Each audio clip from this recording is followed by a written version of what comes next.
And that's what climate change is about. It is literally, not figuratively, a clear and present danger. We are in the beginning of a mass extinction. The ability of CO2 to do the heavy work of creating a climate catastrophe is almost nil at this point. The price of oil has been artificially elevated to the point of insanity. That's not how you power a modern industrial system. The ultimate goal of this renewable energy, plan is to reach the exact same point that we're at now. You know who's tried that? Germany. 7 straight days of no wind for Germany. Their factories are shutting down. They really do act like weather didn't happen prior to 1910. Today is Friday. That's right, Greta. It is Friday. It is the best day of the week, not just because the weekend is almost here, but because it is the day the Heartland Institute broadcasts the Climate Realism Show. My name is Jim Lakely. I'm the vice president of the Heartland Institute. We are an organization that's been around for 40 years and is known as the leading global think tank pushing back against climate alarmism. Heartland and this show brings you the data, the science, the truth, and quite a bit of fun, I think, that counters the climate alarmist narrative that you've been fed every single day of your life. There is nothing else quite like the Climate Realism Show streaming anywhere. So I hope that you will bring friends to view this live stream every Friday at 1 p.m. Eastern Time. And also like, share, and subscribe, and leave your comments underneath this video. All of those actions convince the very mysterious YouTube algorithms to smile upon this program and get it in front of even more people. And as a reminder, as I just said, big tech does really not like the way that we cover climate and energy on this program. So if you want to support us, you can do so by going to heartland.org/TCRS. That's heartland.org/TCRS, which stands for the Climate Realism Show. And you can help support this show financially to make sure it keeps coming to you every single week. Any support you can give is warmly welcome and greatly appreciated. And we also want to thank our streaming partners, junkscience.com, CFACT, Climate Depot, What's Up With That, and the CO2 Coalition. So that you can see this on X through their accounts every single Friday as well. And today, we have such a big show today and a very special guest, so let's get right to it. Today, we have with us, as usual, Anthony Watts. He's Senior Fellow at the Heartland Institute and publisher of the most influential climate website in the world, What's Up With That? We have Sterling Burnett. He is the director of the Arthur B. Robinson Center on Climate and Environmental Policy at Heartland. And we also have Linnea Lukin, Research Fellow for Energy and Environment Policy at Heartland. And we are so happy to welcome as our special guest this week, the lovely and delightful Lois Perry. She is one of the United Kingdom's strongest advocates for climate realism and the director of Heartland UK/Europe, a new venture that we started in December, and which has, judging from the way the twits in the leftist media over there have been freaking out about it, making quite a splash. Welcome all, especially you, Lois. Thank you for having me. Thank you. Boy, Yes. They're really pretty upset over there. We do have a lot to get to. Yeah, yeah. We've actually been getting a lot of coverage since we started this venture together, Lois. As I mentioned, I think we got all the right people. We got all the right people upset with every move that you guys are making over there. Well, that's always a good sign. When the left are hating on us, then we must be doing something right. Yeah. Apparently, every time a horrible article's written about me and the Heartland UK Europe, you guys get more donations in the US. So glad to be of service. That's good. Well, then keep up the good work over there, Lois. I appreciate it. It just shows, as they say, if you're not receiving flack, you're not over the target. So, Absolutely. 100%. All right. Well, we do have a lot to get to. We have Lois on today. Maybe she'll become a regular participant here in the Climate Realism Show to give us updates on what's happening, at least from our perspective, across the pond. We do have a lot of international viewers to this show that watch it on the live stream every Friday at 1 p.m.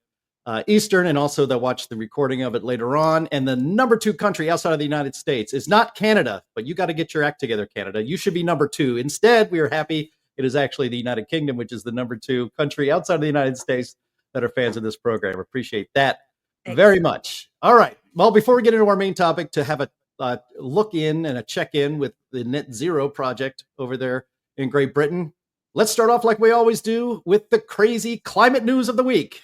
Hit it, Andy.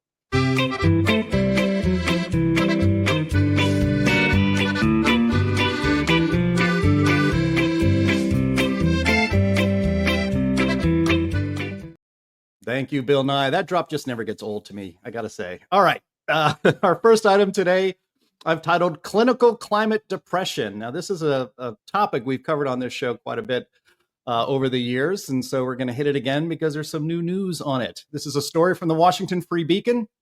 Headline, Great News for Humanity. Depressed liberals are increasingly suicidal due to climate anxiety, study finds.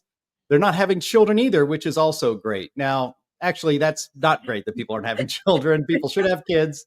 Maybe not as many as Elon Musk, who I think is up to 13 by now, but having kids is a good thing. And I'll just have to say at the outset, the Washington Free Beacon is a right-leaning publication, and they're not very charitable to climate alarmists, at least not as charitable as we try to be around here. But anyway, let me read from the story. We can discuss it. Depressed liberals are increasingly at risk of suicide due to so-called climate change, according to a group of European and French-Canadian scientists. The alleged findings, while morbid, could signal a bright future for the human race. A world with fewer annoying people would make life more tolerable for the rest of us. The species would grow more resilient, and the planet might also, somewhat ironically, benefit from the decline in population, assuming it isn't a hoax. Okay, like I said, this is not a charitable take.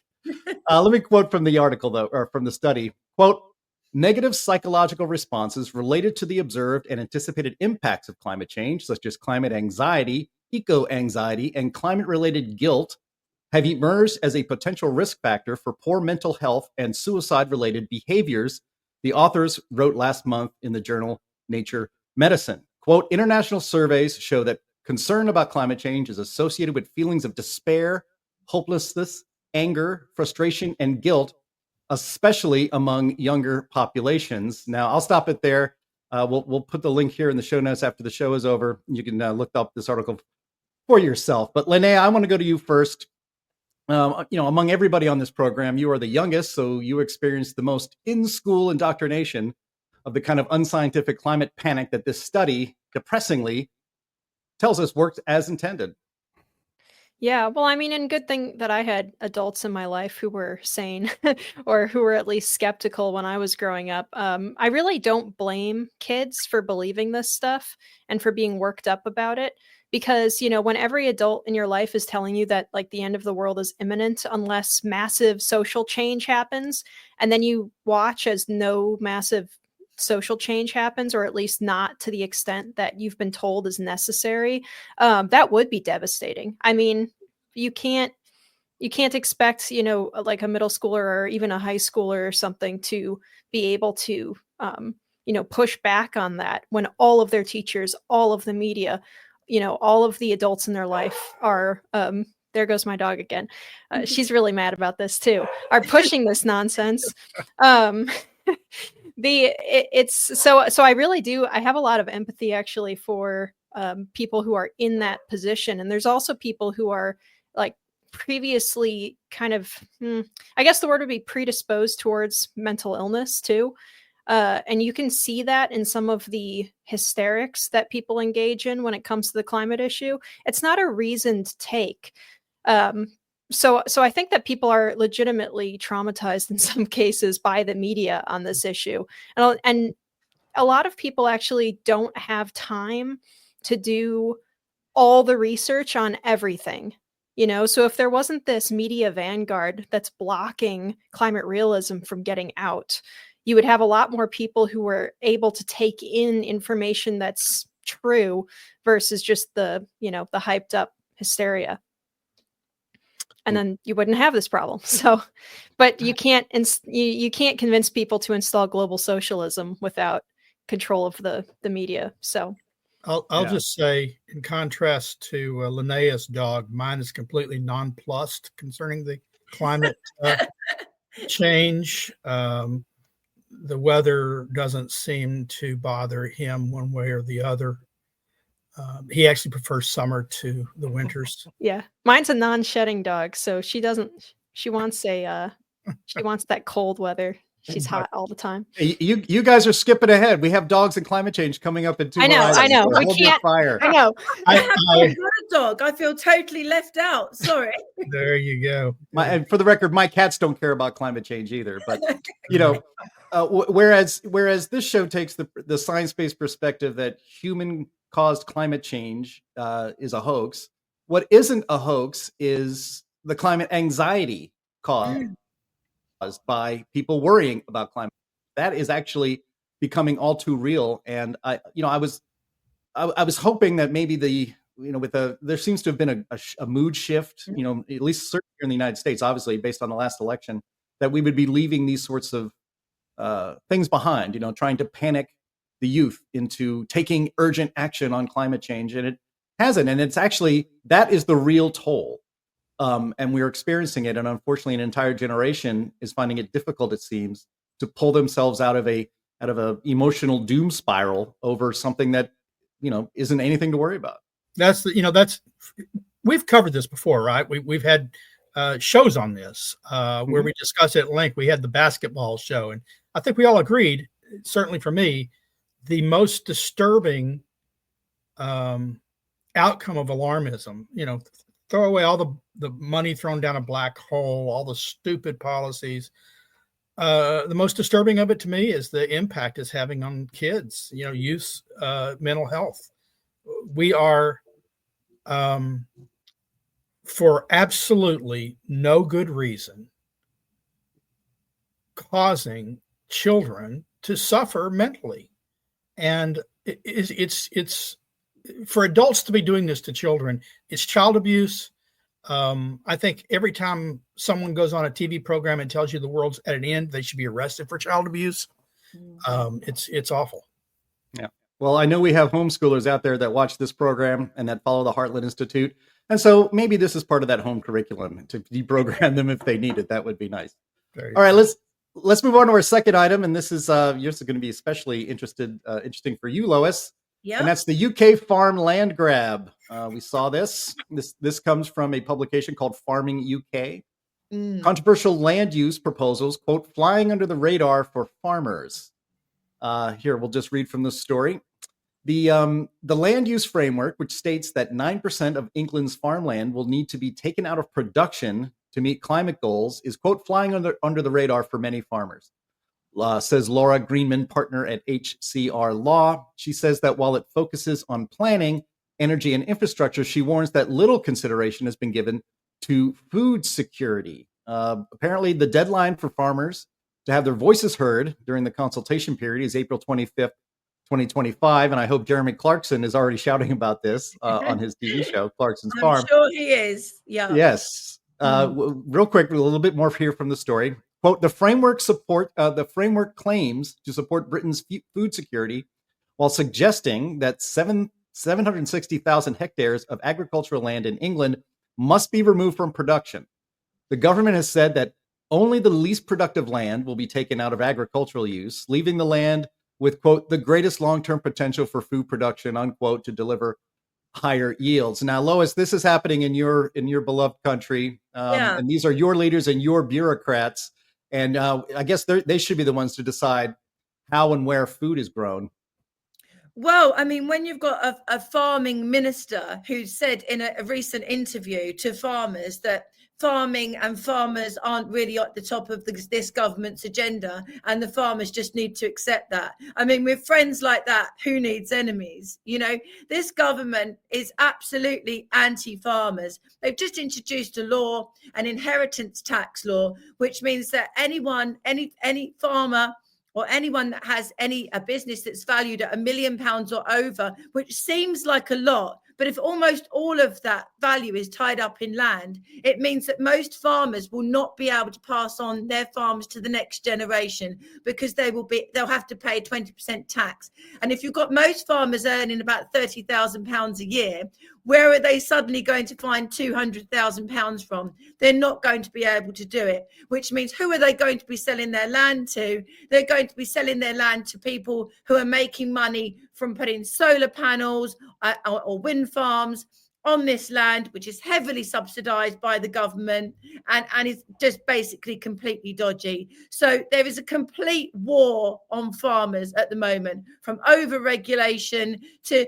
even Bill Gates has brought this treatment in that he's given to cows to reduce their methane emissions, which is going into the milk, which has been untested and untried on humans. It's almost impossible to get away from this particular product, because the Soil Association, which certifies things organic or not, has allowed this particular chemical medication to be given to these dairy cows. So you just can't get away from it.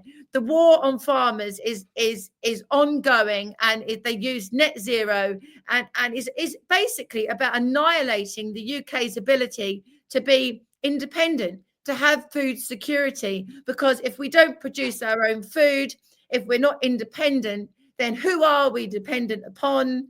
The state. And that's exactly where our neo-Marxist government that we unfortunately have in this country at the moment is heading. The only good news is that because of Nigel Farage and Reform UK influencing the Conservative Party, we now have Kemi Badenoch, who is the leader of the Conservative Party, saying that she thinks that net zero by 2050 is an impossible dream, basically, without a serious dip in living standards, eating less meat, all of the above. So I am seeing, even though it looks awful on the surface, there are positive signs. And just going back very, very quickly to what you said before about young people being indoctrinated and depressed, you are right.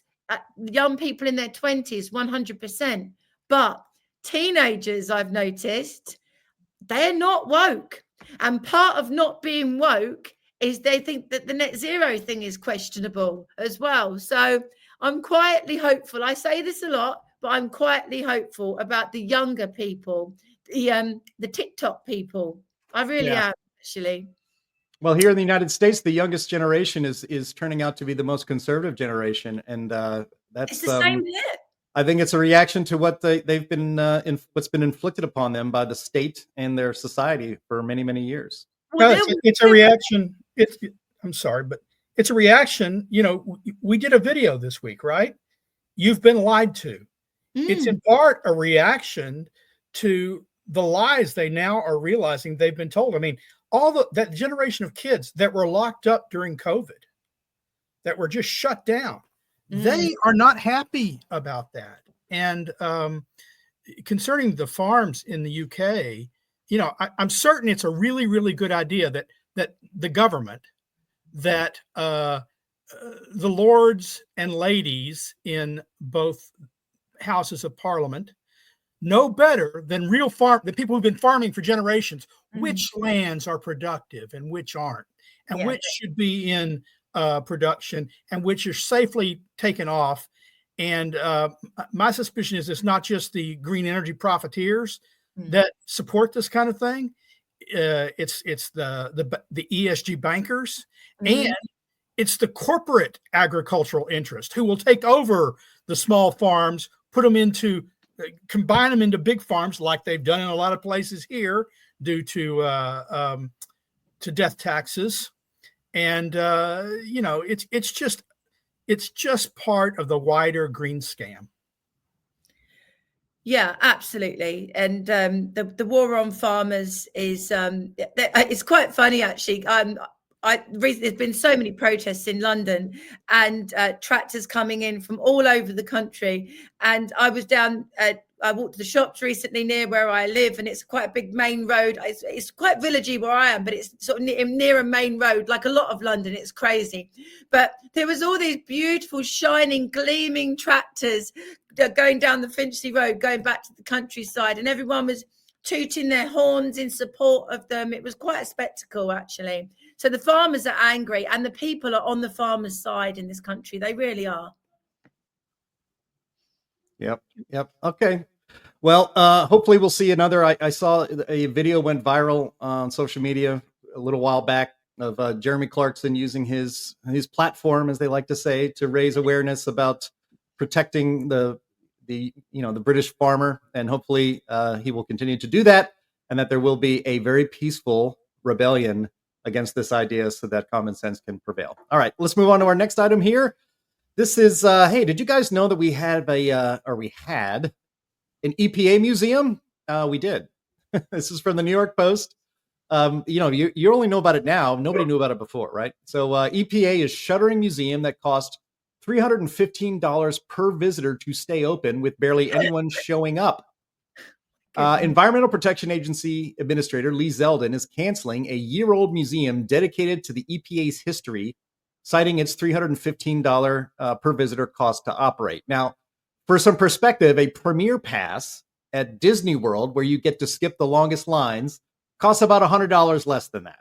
And you don't even get to ride the Seven Dwarfs Mine Ride or get your picture taken with Snow White at the EPA museum. So anyway, we'll continue here quickly. The museum is located on the ground floor of the Environmental Agency, but recorded very little foot traffic, despite its prime location just a block north of the Smithsonian's Natural History and American History Museums on the National Mall in D.C. Quote, the scarcely visited museum cost a whopping $4 million of taxpayer dollars a year. $4 million taxpayer dollars to build in accordance with Smithsonian standards and more than $600,000 annually to operate. It had less than 2,000 external visitors between May 2024 and February 2025. And while the museum was free, great, the cost of taxpayers per external visitor amounted to nearly $315 per person.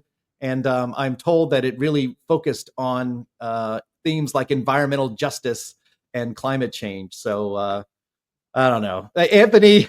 I let you go with this. Your reaction to this? It kind of reminds me of the museum. If people remember that, the Museum to Journalism, that was a complete disaster. But at least that was privately funded and closed. Yeah, well, I think what really did this thing in was their interactive oil spill exhibit. That just didn't go very well with people. Yep, we need the warning for those. Oh my gosh. Come on, Anthony. Can't get the but it just, the whole thing is a testament to empire building that goes on in Washington. They think that their work is so important, so captivating to the public that they had to create their own museum. And the public has spoken, and the public basically said, we don't care.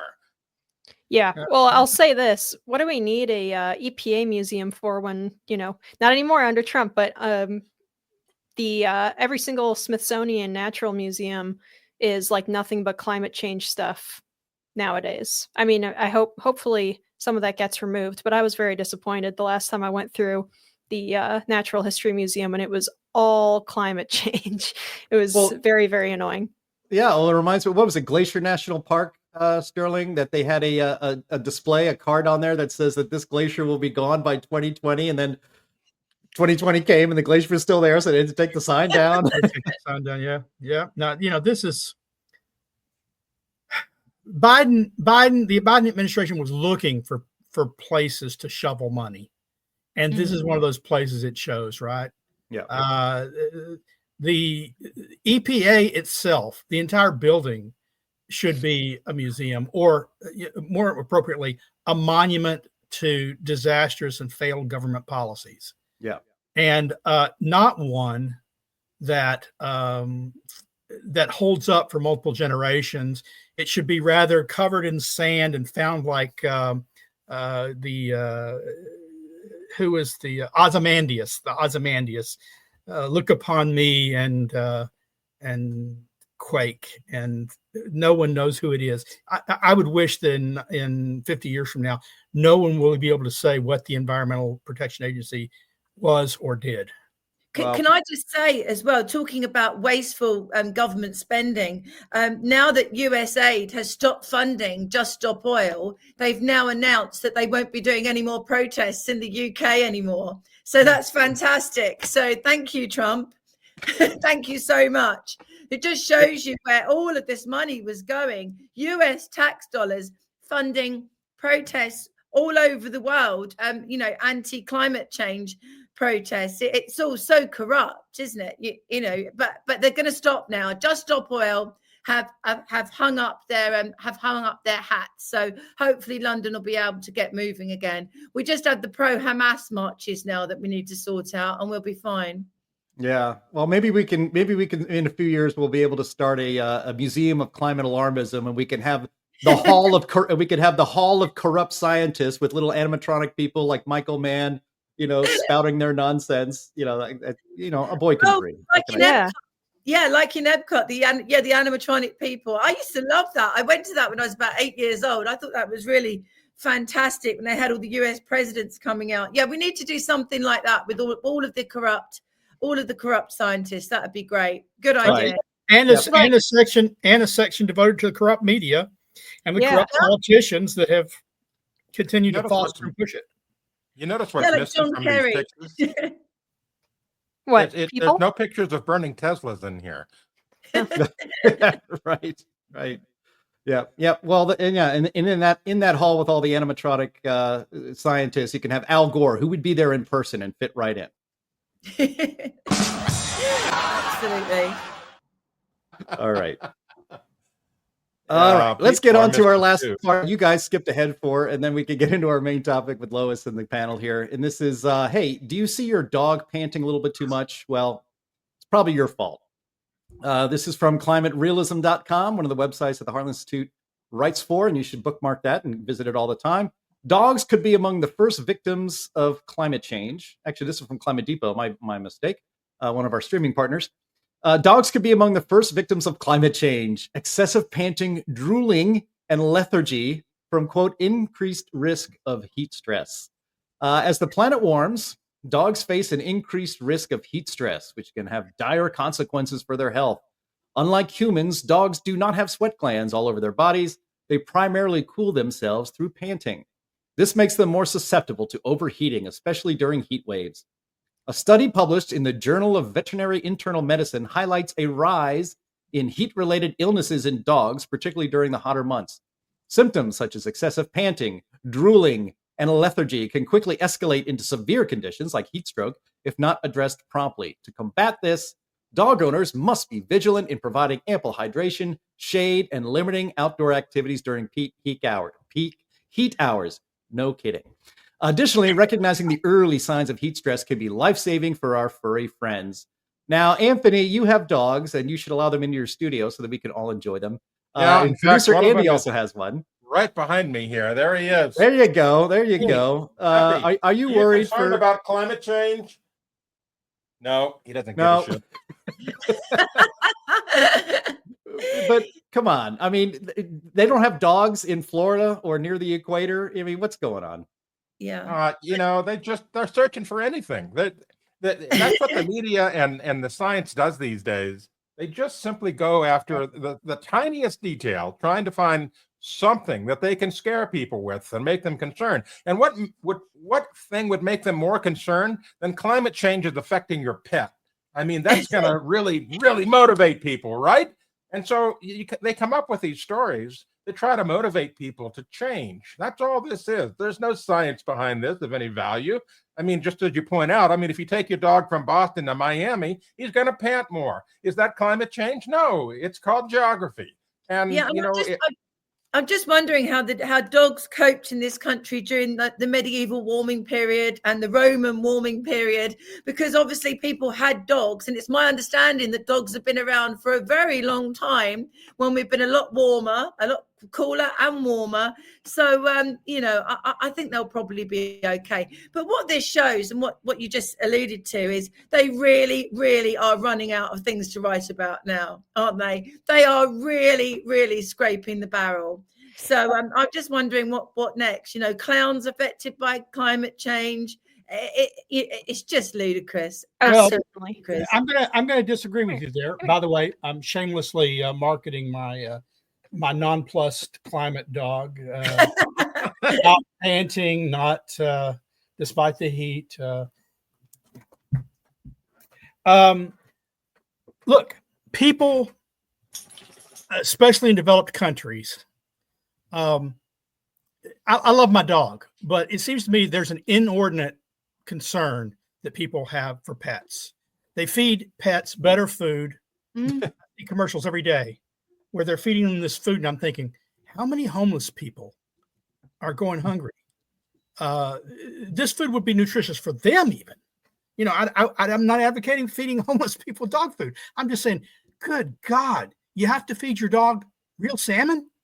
And so they know, the climate alarmists know that, when someone dies tragically, they try and raise money on, the various types of platforms, the GoFundMe and stuff. When a pet dies tragically or an animal dies tragically, the money is much greater. So they've realized that, look, people care about animals. And so since they're not listening to us when we talk about tornado victims, and they're not listening to us when we talk about hurricane victims, let's tell them their dog's going to die. Yeah. Let's tell them their cat's in danger.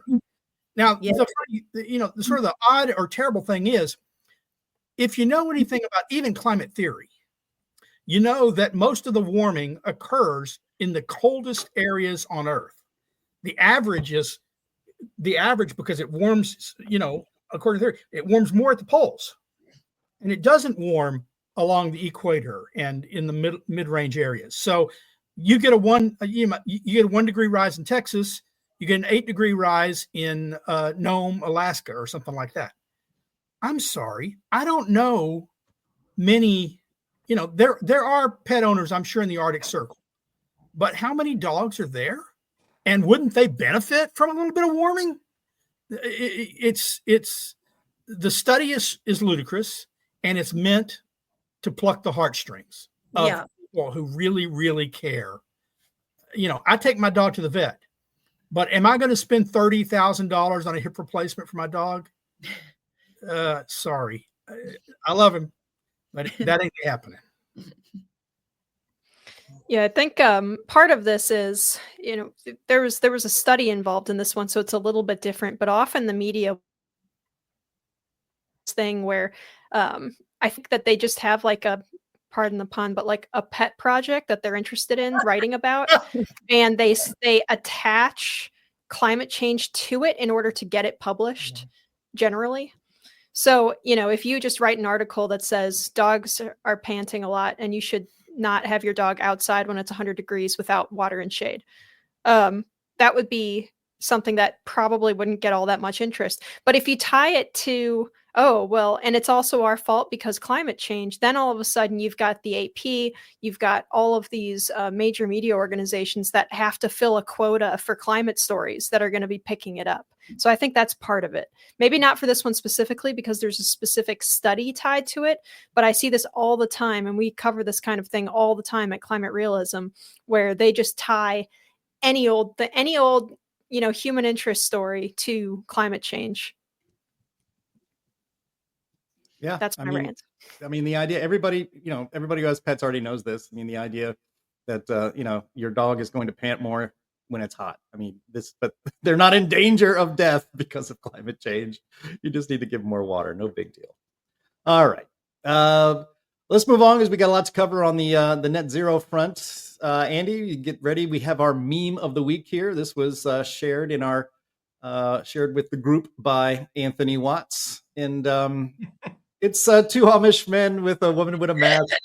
That's great. Why aren't you all worried about climate change? Oh, we don't have a TV.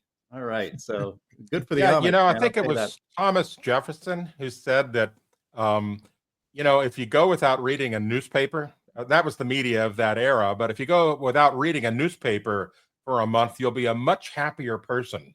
And it's true. I mean, when you look at the news, it's all doom and gloom and trying to change your attitude and your habits and so forth and so on. There's nothing good in the newspaper or on TV anymore. No, that's absolutely right. And last year, I was sadly extremely unwell. I had pneumonia, and I was told I wasn't going to make it, and I was very lucky to survive. And after that, I had 6 weeks off, and I really did have 6 weeks off. And I had no television, no internet, and no phone for 6 weeks. And I had a proper break. It was the only way that I could actually have a proper break. And yeah, you are happier, much happier. I mean, you don't know what's going on, but you are happy. I mean, I'll be honest with you, by the end of the 6 weeks, I was itching to get back onto social media and everything. But there is a truth in that. There really is. I'd never read as much. I read a lot. I did lots of cooking. I was, 1950s housewife. But yeah, it was, there is some truth in that. Definitely. To be clear, when you said you don't know what's going on, what it is you don't know what they tell you is going on. No, that's absolutely right. Yeah. Because there's a lot going on in the world they don't report that might be more interesting. Yeah, that's true. Yeah. But sure. I spent 6 weeks immersed in Tudor history, actually. So I spent the whole time in 1530s. I was, I'm quite happy to be back now, actually. Yes, it's good to see you healthy and out and about, Lois, for sure. Thank you. All right, well, let's get into our main topic then today, which is checking in on net zero in the UK. Now, you guys have you guys meaning Great Britain has a true believer in its leftist prime minister, Marxist prime minister, Keir Starmer. But Lois, I saw a recent opinion poll show that the public might be starting to turn against it. It was a London Times poll from November, which found that 92% of the British public viewed the Labour Party's specific net zero plans, particularly the 2030 clean power goal, as unrealistic. They're starting to see this idea to deindustrialize the UK as foolish, if not dangerous. You just mentioned the new leader of the so-called Conservative Party in the UK is now saying that net zero by 2050 is a pipe dream. And but the leftists are still in power there. And one more little fact point here is that there was an analysis by what is it called, the Climate Change Committee, and that only 1/3 of the concrete plans of the Labour Party to achieve net zero are even practical. And so, it seems to me that the whole edifice here is shaking, and that maybe it would fall, but maybe I'm being too optimistic and you can disabuse me. No. Yes, we do currently have a Labour Party in government. However, if you look at the polling, for example, for the Reform Party, which has taken on board wonderfully the Heartland's recommendations for abolishing net zero targets completely, and to reverse the industrial decline of the United Kingdom, and also to reverse the ban on petrol and diesel vehicles, they are actually well ahead in the polls. They are polling ahead of the Labour Party, and even the Conservatives, who are in third place, they've now made a decision to abolish net zero targets. So if you combine the percentages of the 27% that the Reform Party have got with the 21% that the Conservative Party have got, then obviously you've got 48%. You've got the majority of those who actually of the three parties who actually don't believe in climate change and want the net zero policies abolished. So, okay, the Labour Party might be in government at the moment, but there certainly will not be at the next election. There's no way that they're going to win the next election, even though it looks like a Labour landslide. It was built on sand. They had, in terms of the amount of votes that were actually cast, it was very, very low because of the way that our electoral system works. The Reform Party basically effectively split the Conservative vote because the real Conservatives in this country wanted to give the Conservatives a proper beating, and the only way they could do that was by getting them out of office and hoping that they'd rebuild into something that was truly conservative again. But actually, what's happened is the Reform Party is now going from strength to strength, and the latest polling is showing that it looks likely that they will be able to form a government on their own. So, and they want to abolish all net zero policies. And as I said, Ed Miliband who is the, they call him Red Ed, or Ed Miliband, he's the actual minister for basically for net zero, is now pilloried on a regular basis as a figure of fun, so much so that it's almost daily that it's in the media that he has been considered to be reshuffled and taken out of his position. The whole thing in this country is a complete scam. It really is. But there's an announcement that's been made recently that they want to spend £180 million on solar panels for NHS hospitals and schools.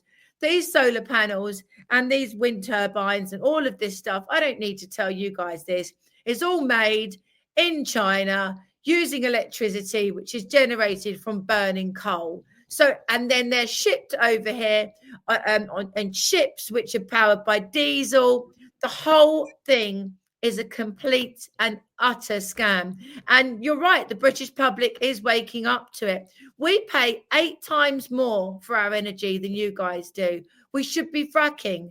The gas that we've got, the shale gas that we have in the Bowland Shale, which is in the north of England, is apparently even better quality than the shale gas that you have in the United States. It's been stopped by successive governments, in Conservatives and then Labour. If the Reform Party get into power, our energy will be cheaper and net zero will be abolished. And as I say, even the Conservatives are saying that now as well. So I'm putting a lot of hard work into this in the UK, and I'm quietly positive. I'm quietly positive about it. Well, I'm glad to hear that. And I'll say to our viewers here that your video picture is kind of skipping around and it's a little bulky. I apologize. Imagine how bad it's going to be if you guys get to net zero. You'll just be audio only. That's all you'll be able to do. Oh, I'm so sorry. It's probably because my Wi-Fi is powered by wind power. There you go. Sorry about that. You're presuming, Jim, that they'll still have audio under net zero. You know, if you go to net zero, you're back in the 1820s or 40s for emissions. So no radio then. Didn't even have telegraph for much of that time. Well, Lois, a question I have, and I'm sure people on the panel here have other questions I can ask you, but you've seen what's happened here in the United States with the election of Donald Trump, and he went about the business of immediately ending and reversing dozens of policies. He was doing it so quickly we couldn't even keep up. EPA being one of those examples. They're going to apparently revisit the endangerment finding. He's talking about getting rid of what we call the CAFE standards here in the United States, which is the government mandated fuel efficiency requirements for automobiles. If you can just run down the list. I mean, there's so much you can hardly keep track of it. If the UK was blessed enough to reject a Labour government and get a real conservative, perhaps Reform Party prime minister, or at least dominating your government, could it turn around in the UK as quickly as we're hoping it's turning around here in the US? Well, absolutely. You just need to abolish the 2050 targets and the 2050 targets for net zero in terms of carbon emissions, and just reverse the 2030 ban on electric vehicles by abolishing petrol and diesel cars. I mean, Vauxhall has just closed their factory in Luton, and they're directly citing the stringent net zero emission vehicle mandate because people do not want to buy electric vehicles, and they're being fined if they don't produce and sell a certain amount of them. The Society of Factory Motor Manufacturers has expressed concerns that the ZEU mandates target 80% of new cars and 70% of new vans sold in the UK to be net zero by 2030 as completely unworkable, and that could completely destroy the UK car industry and private enterprise, because you need a van. If you want to be a guy who wants, a white van man who goes and fixes things, or a plumber or an electrician, you need to have a van that actually works and one that you can afford. And so these targets would be abolished straight away. So yes, I think that we could see a turnaround just as quick as yours. Absolutely. Well, that's good news. One of our viewers here goes by the name Kite and Music said, let's aim for not zero instead of net zero. So Feel free to steal that slogan next time you're on the media there in London. Thank you. All right. Or net zero. Yeah, net zero is another good one. Yeah. Not zero. Yeah. Put a hammer and sickle next to it, and that's the new logo for net zero. All right.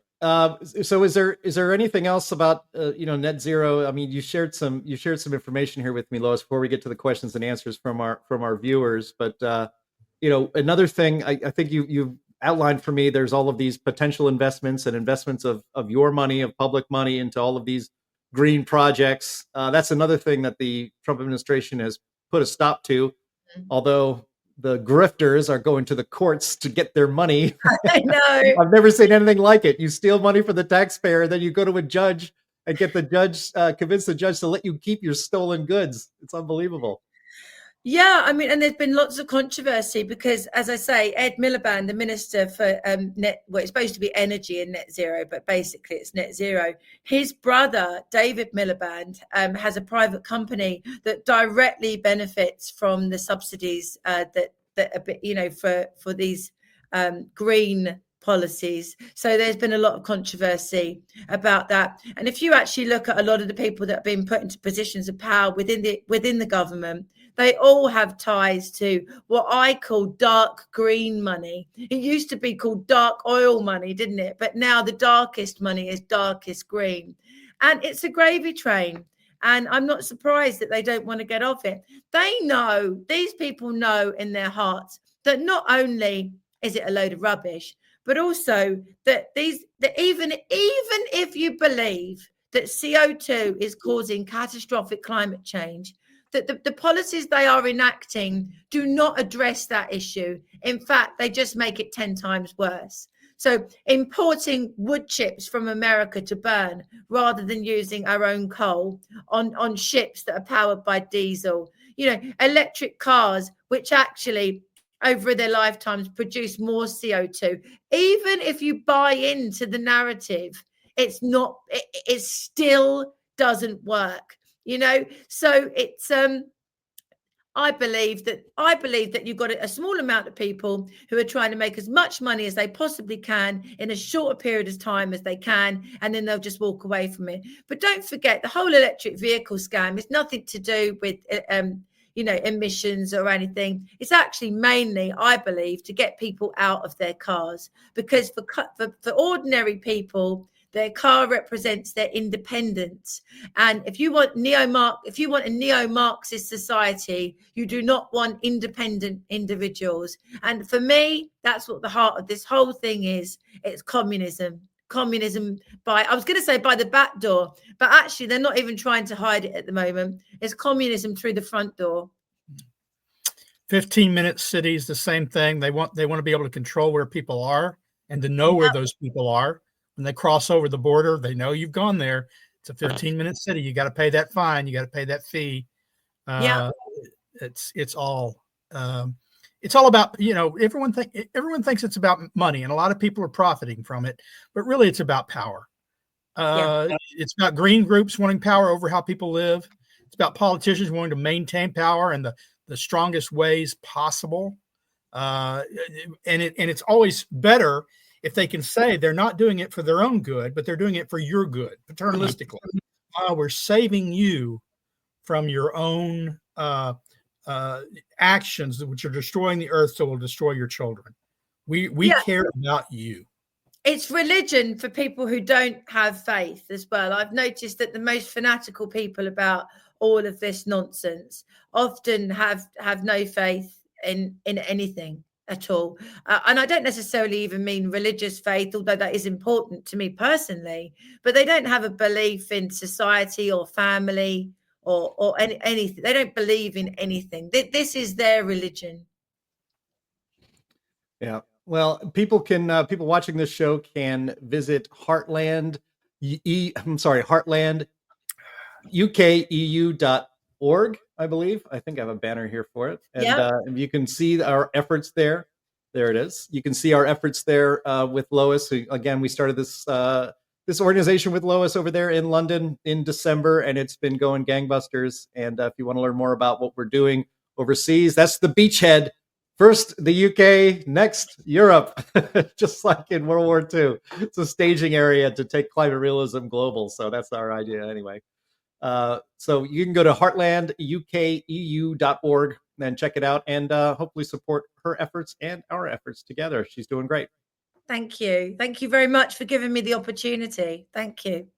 We appreciate it. All right. I think we're ready for Q&A then for today, which is our, we love this part of the show. So Linnea, take it away.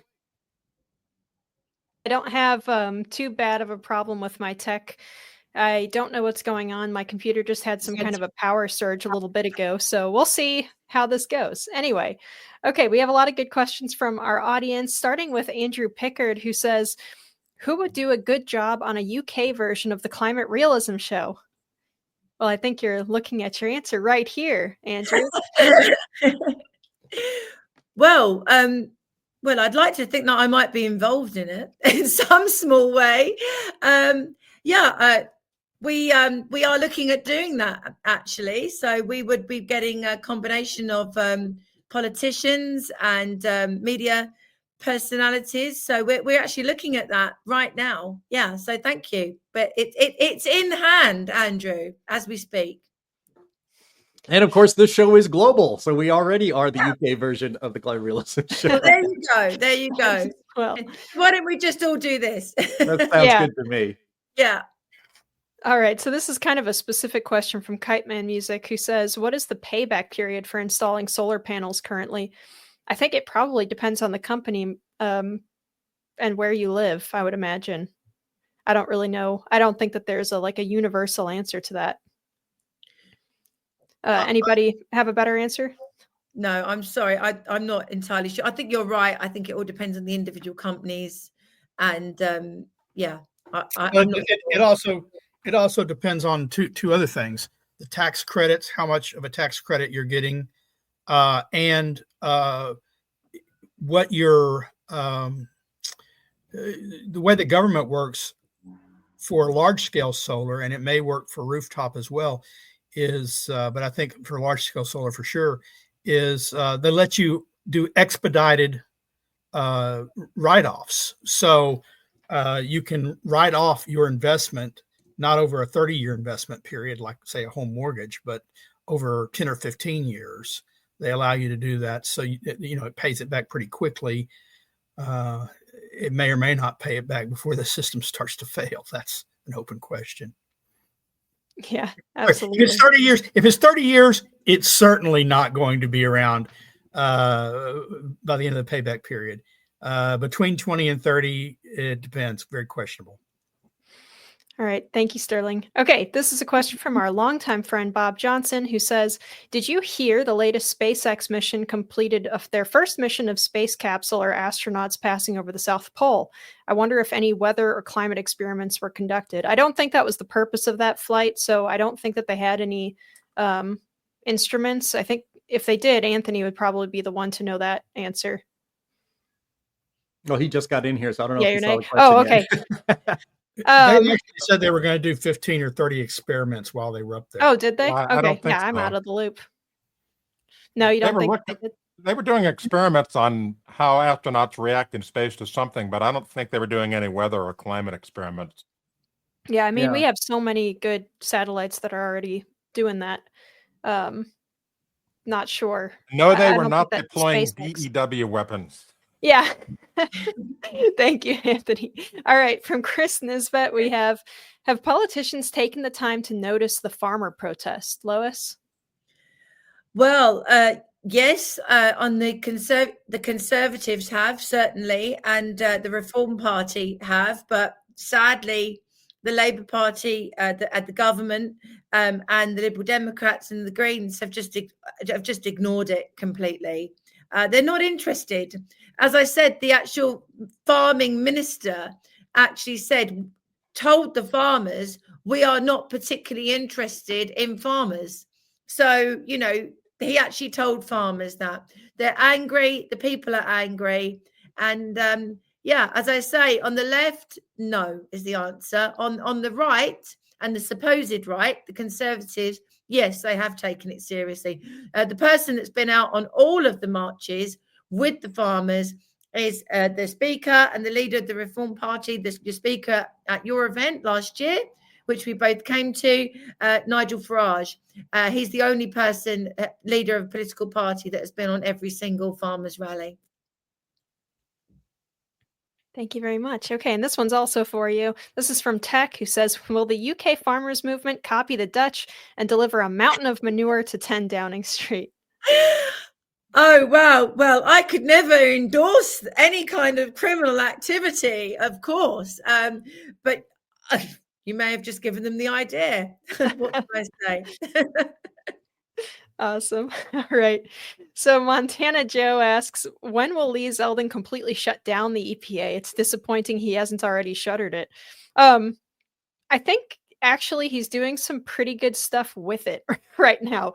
Dismantling the I don't think if you just removed the EPA, all of the effects that they've had on industry and stuff would just disappear. I think they would probably just shuffle it off. So him working on kind of tearing it down from the inside seems to be going. I'm blown away, frankly, by how good he's been.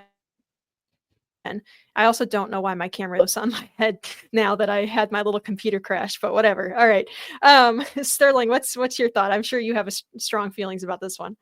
Well, the fact is, Lee Zeldin's doing great work within what the law allows, but neither he nor Trump can shut down the EPA.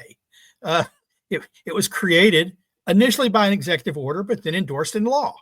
And you can shut down the EPA, but you have to go about the right way of doing it. And that means Congress has to end it.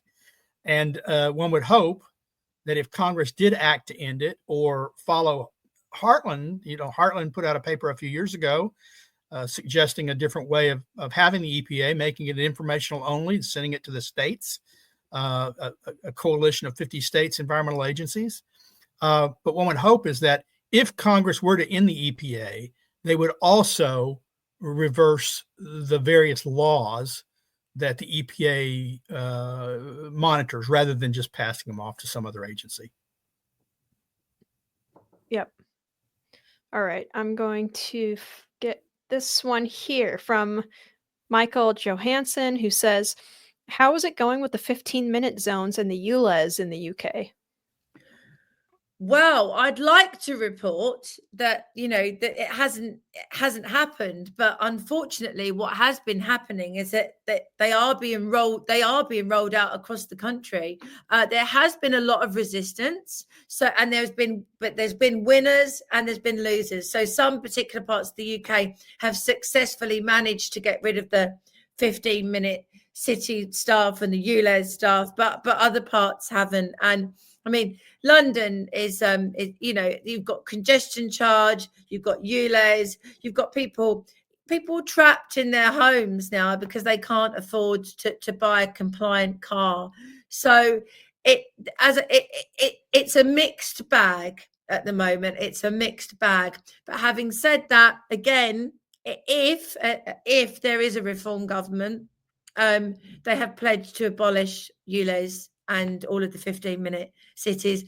And as I say, the reason why I do have hope is that with the Tories saying similar stuff and Reform saying that, and with Reform topping the polls, the people do not want this stuff. Whereas before it was going completely under the radar.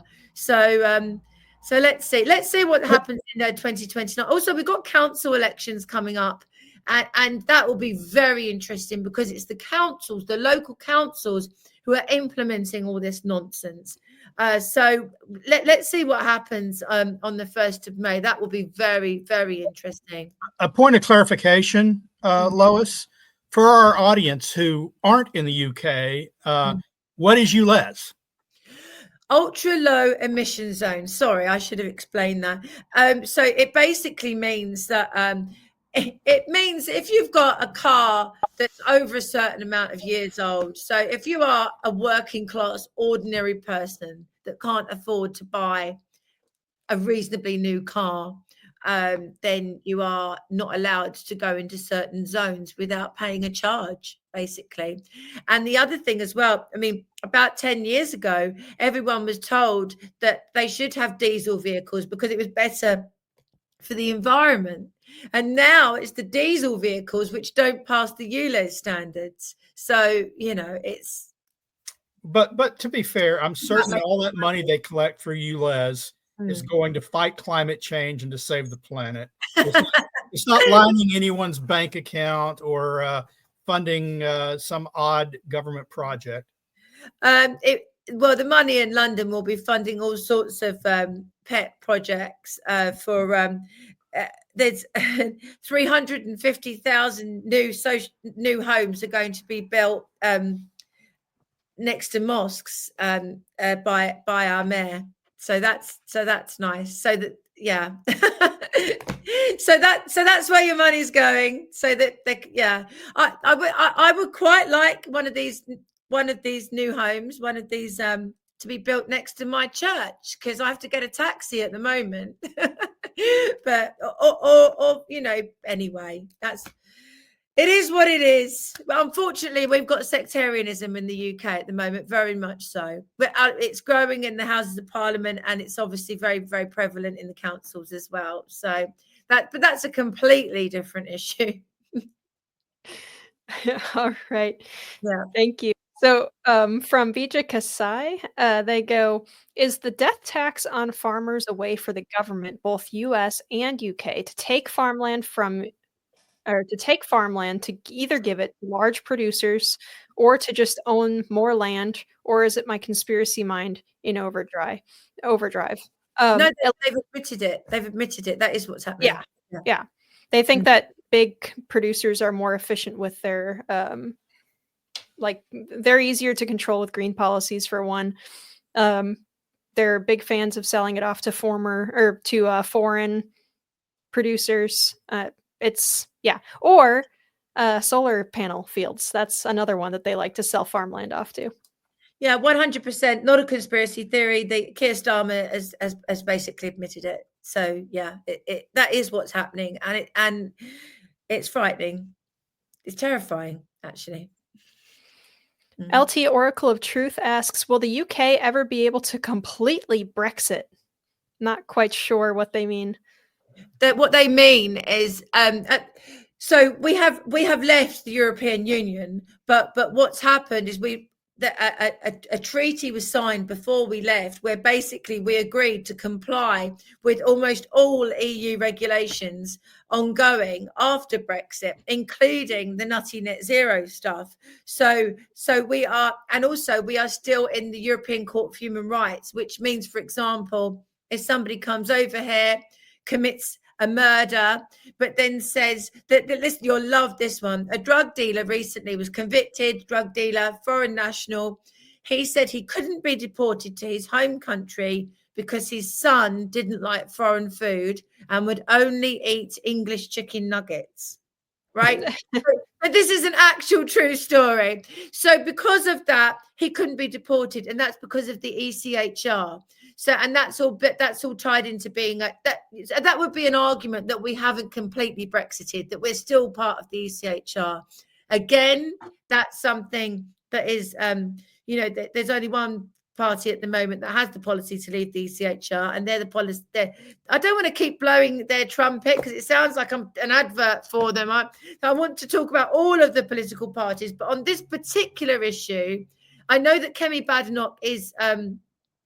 She is considering saying that we should leave the ECHR. So it may become Tory policy, but at the moment it's only reform policy. But a lot of people feel that we haven't truly Brexited because we're still implementing all their laws and regulations. So, but yes, there is a chance that could happen, but it depends who wins at the next election. So Kite Man Music asks, what percentage of energy is provided by sustainable windmills and solar panels in the UK?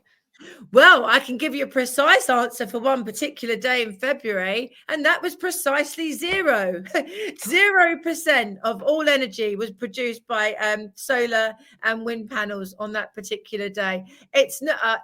It can be up to 8%, but again, you guys know that even when it is as high as 8%, it means that the grid becomes intermittent, which means that it's less efficient, which means it has to be started up again. The whole thing, the feed-in tariffs, the subsidies, it all means that even when they are producing energy, A, we can't store it properly, and B, it makes all our other energy so much more expensive. So, yeah, but on one particular day in February, it was precisely 0% of all energy. Okay, I've got this one that I'm going to take real quick here from Andrew Godridge, who says, how dangerous is fracking in a small country like England? The UK government are looking at pouring concrete into the boreholes. So there's kind of two parts to the answer here. One, fracking is not dangerous, and it's definitely, and it's not any more dangerous in a small country like England than it is in a small state in the United States like West Virginia. So it's not, it just isn't dangerous. And talking about pouring concrete into boreholes, you're probably thinking of cement, or as in the oil field, we pronounce it cement. So there is not a single borehole, as you term it, that's ever not had cement in it for liner. Can I just say, yeah. though, I think he might be talking about the fact that last week, because we were going to be fracking until the government changed its mind.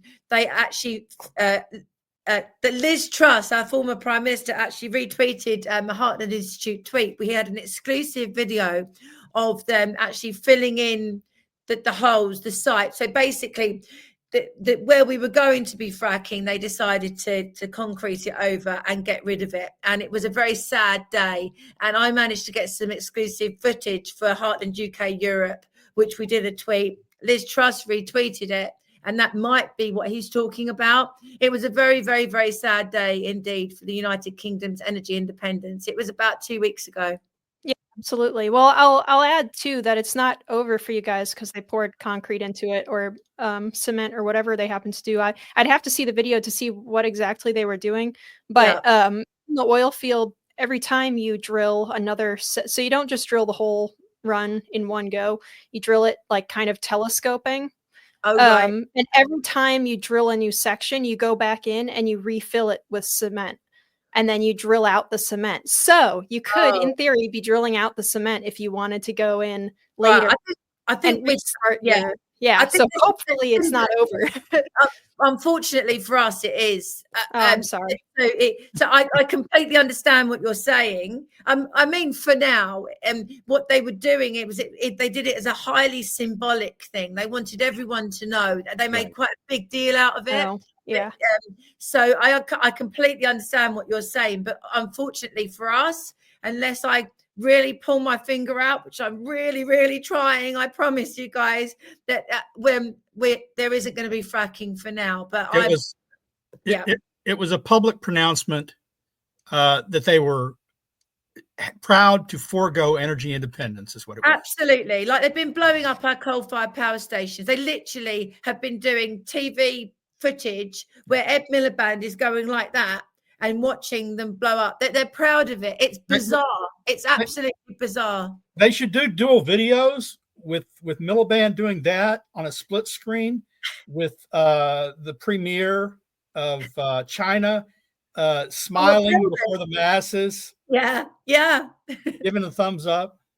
Lois, Linnea is a petroleum engineer, and she's trying to cheer you up. You could fake it, you could smile. No, I completely and utterly agree with every word you've said. It's just that on this particular occasion, they were trying to do it as a sort of a PR to us, basically, saying, oh, you thought that you were going to have fracking, but you're not. It was pretty mean, and it was a celebration of us screwing ourselves over. I'm actually embarrassed more than anything. Yeah, it's just awful. I hate it when the government brags about doing terrible things to the people. It's so insulting. All right, so Energy Colonizer asks, could UK farmers ever liquidate or sell their subsidized solar panels or whatever else is required to keep their farms running to the next generation, or are they as permanent as a temporary government plan? Wow, I do know that they do have I think they only last a very certain amount of time, these solar panels. And I also know that the land underneath is unusable for quite a long time. I'm sure your panel know a lot more about this than I do, that there's something to do with the chemicals that go into the land that mean you can't use it. Is that right? From the solar panels? It can. Right. Not necessarily, but it can. And all land takes rehabilitation after you pull out an industrial facility, which is what these are. Yeah. They have concrete sunk into them. They have all sorts of things. You got to clear all that stuff out.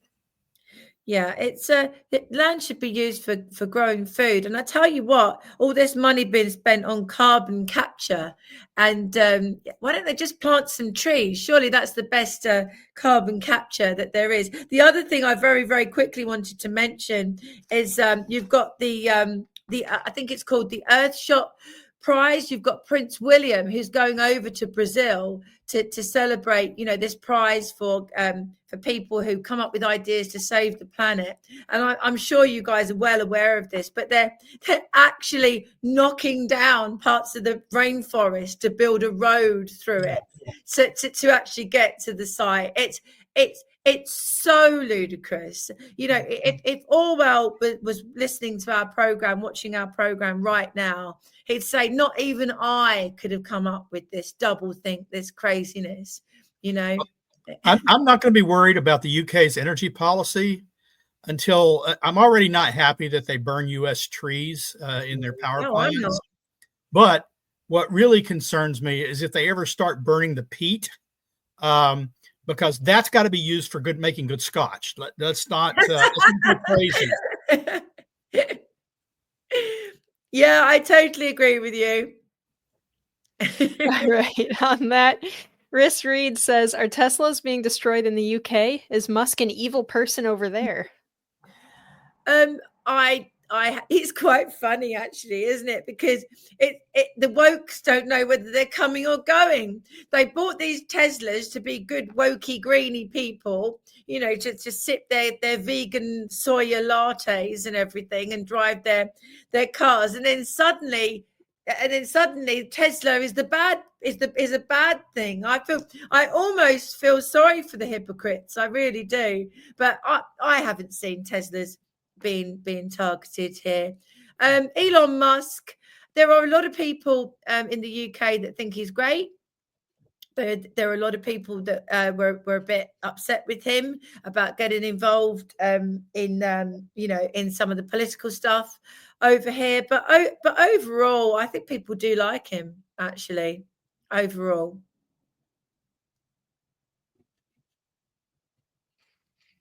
All right. So let's go. Catherine Burke asks, how much energy and cost to run the man-made CO2 capture systems? Why are forests clear-cut to build these?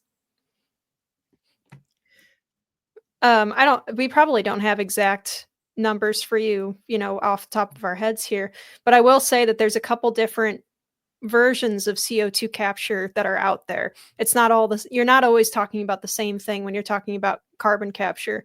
Sometimes it's done, at site, like on site for a coal plant or something.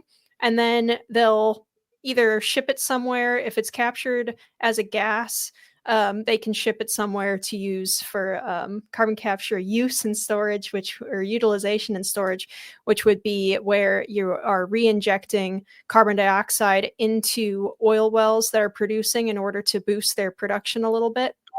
The dumbest and the worst one is when they just stick it in a reservoir underground and leave it there.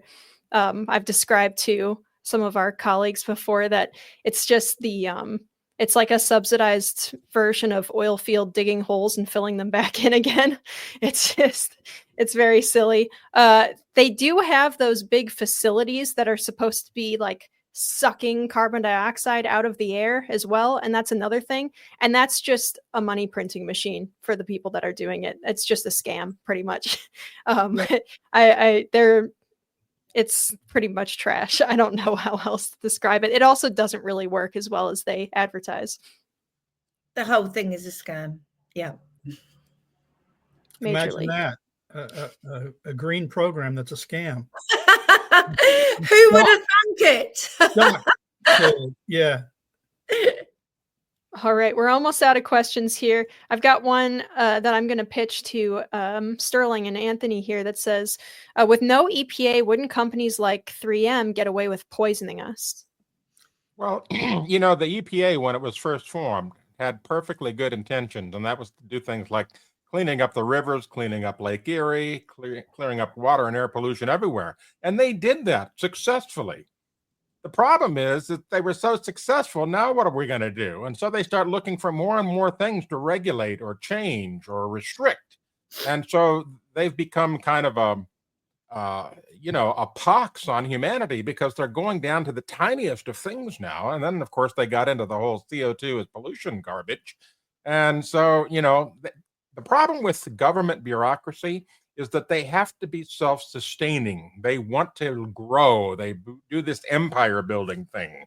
And so the entity becomes more important than the mission a lot of times. And that's what we saw with the EPA. And that's why they had a museum that nobody gave a crap about. I guess I couldn't disagree more with Anthony. I almost wanted to reach through the screen and say, no, slap. The EPA was never a good idea.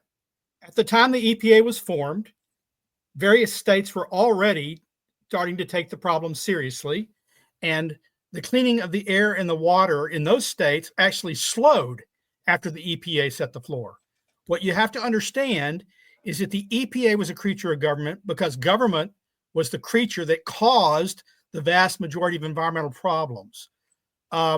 Before there was an EPA, before there were state agencies, we had something in this country called property rights.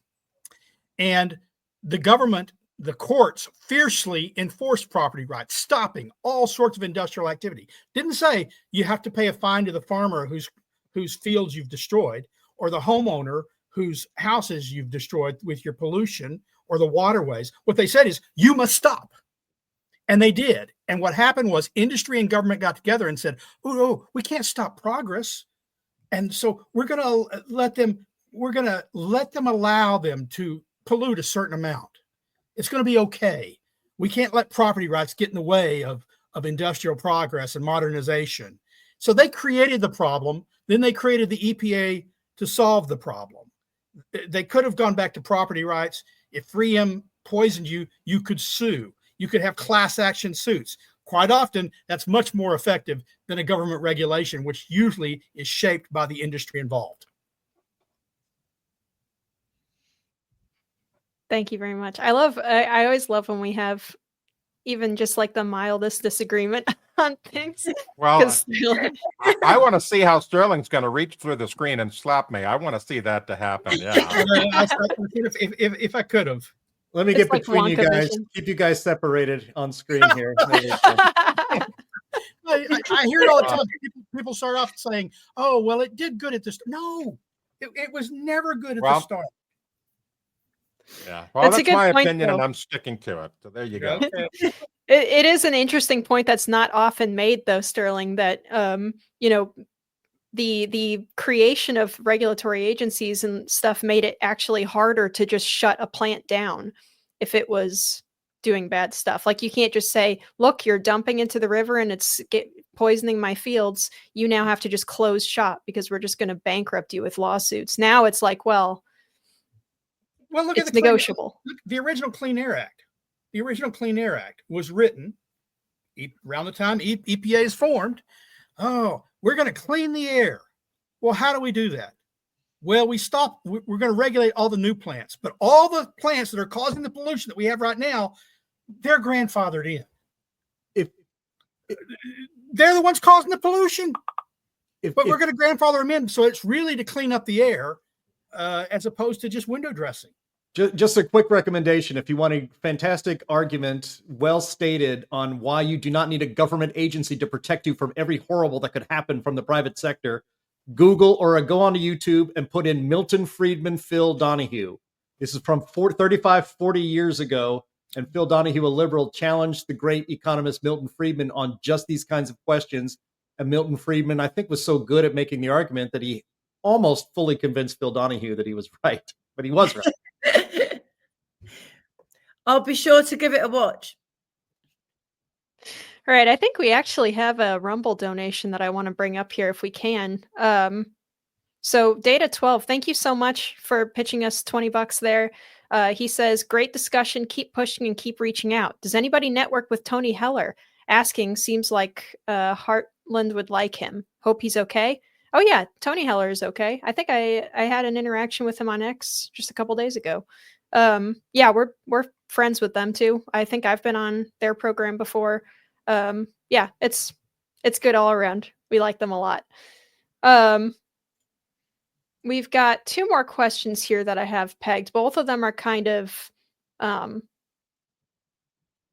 little bit specific, but I'm going to pitch this one to Lois but I'm going to like frame it. So Catherine Burke asks, can green energy or alternative energy power the data warehouse centers for AI?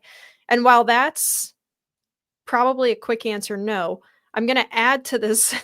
I'm going to add to this question and say, is the UK also working hard to try and put in these big data centers the way that like the United States is and stuff? Because I mean, you guys have a little bit more limited space for that kind of thing, and these are pretty big facilities. So I'm curious as to like what your economic situation is with all of that as well. Yeah, I mean, it's my understanding that there are big data warehouse facilities being built in the United Kingdom. And it's very interesting what you talk about alternative energy, because I had a big debate about this with a guy called Peter McCormack, who has quite a big show in the UK. He has a YouTube show. And his argument was that if you built data centers, warehouses next to areas which are particularly windy, for example, and the energy could be used straight away rather than have to go through some kind of storage facility, which we just don't have the capacity to store the energy that's required, as you well know, for any length of time. His argument was that could work, and we had a big debate about that. He said if they were actually almost on site together, that it could work, but I don't know is the honest answer about whether that could work if the energy was used straight away. But all I do know is that green energy, alternative energy, is intermittent and unreliable, and it's a pipe dream, excuse the pun, that we can ever not have gas pipes backing up all alternative energy and generating our electricity. But yeah, there are data warehouses being built in the United Kingdom at the moment, although I can't imagine on anywhere near the scale that you guys have in the US. It probably depends on the type of alternative energy we're talking about, because I think we actually have data centers in the US that run on hydro. Oh yeah, absolutely. I was talking specifically. You're absolutely right. I was talking more about wind power and solar and stuff, which in the UK is just it's just not an option if you're a serious. It's just not sunny enough and it's not windy enough at the right times. You know. Well, you know how you can know that AI and the big data centers won't work on renewable energy is when the people that want to build them the most, the big tech moguls, the oligarchs, are saying we need nuclear power. Yeah, absolutely right. Yeah, we have to have reliable power. You can't run AI on a battery that uses all its energy in 4 hours or 4 minutes. No, you can't. No, it's 24 hours a day, cooled with air conditioning. You gotta have reliable power, and that's what they're saying. That's not what I'm saying. That's what Bezos and Zuckerberg and Bill Gates, who wants to buy a nuclear power plant, are saying. Yeah, well, yeah, and I think they probably know slightly more than Ed Miliband, our energy minister. Millerbrain. All right, this one's for you, Anthony. Tech asks, has there been updates on the albedo effect in any relationship to climate forcing? Not that I'm aware of. Climate scientists tend to want to ignore the albedo effect. And they're not really good at modeling it because they don't have good data. But I will say that albedo has changed over the last 30 to 40 years. And I recently did a write-up from Forrest Mims III about his most recent book, The Maverick Scientist, where he's talking about changes in the atmospheric optical depth, which has also helped change the albedo. So, yeah, pretty much climate science is ignoring that. In kind of like basic remote sensing courses in college. I'm sure you're familiar with this better than I am, Anthony, but the like Daisy World models, where they pretend like an albedo is either 100% or 0%, and that's, I sometimes worry that sometimes they're running it like that in those big climate models. Well, that's all the questions that I have starred here, you guys. I'm gonna hand it back to Jim. Thank you very much, Linnea. Thank you, everybody, for watching the show. We were going to wrap it up here right now. I want to thank our guest, the lovely Lois Perry from London, coming to us in the evening in her time, and in the afternoon in ours. And you will be back, fans of hers. She will be back. I want to thank our streaming partners: junkscience.com, CFAC, Climate Depot, What's Up With That, and the CO2 Coalition. Always visit climaterealism.com. Go to climateataglance.com, which does what the URL says it does, and that is giving you all the climate information you need to win every argument you can possibly think of. Visit whatsupwiththat.com. You can go to heartland.org and sign up for the weekly Climate Change Weekly newsletter written by our very own Sterling Burnett. Thank you, Sterling. Thank you, Linnea. Thank you, Anthony Watts. I'm Jim Lakely. Thank you to the audience for tuning in once again, and we will talk to you next week. Bye-bye. Bye.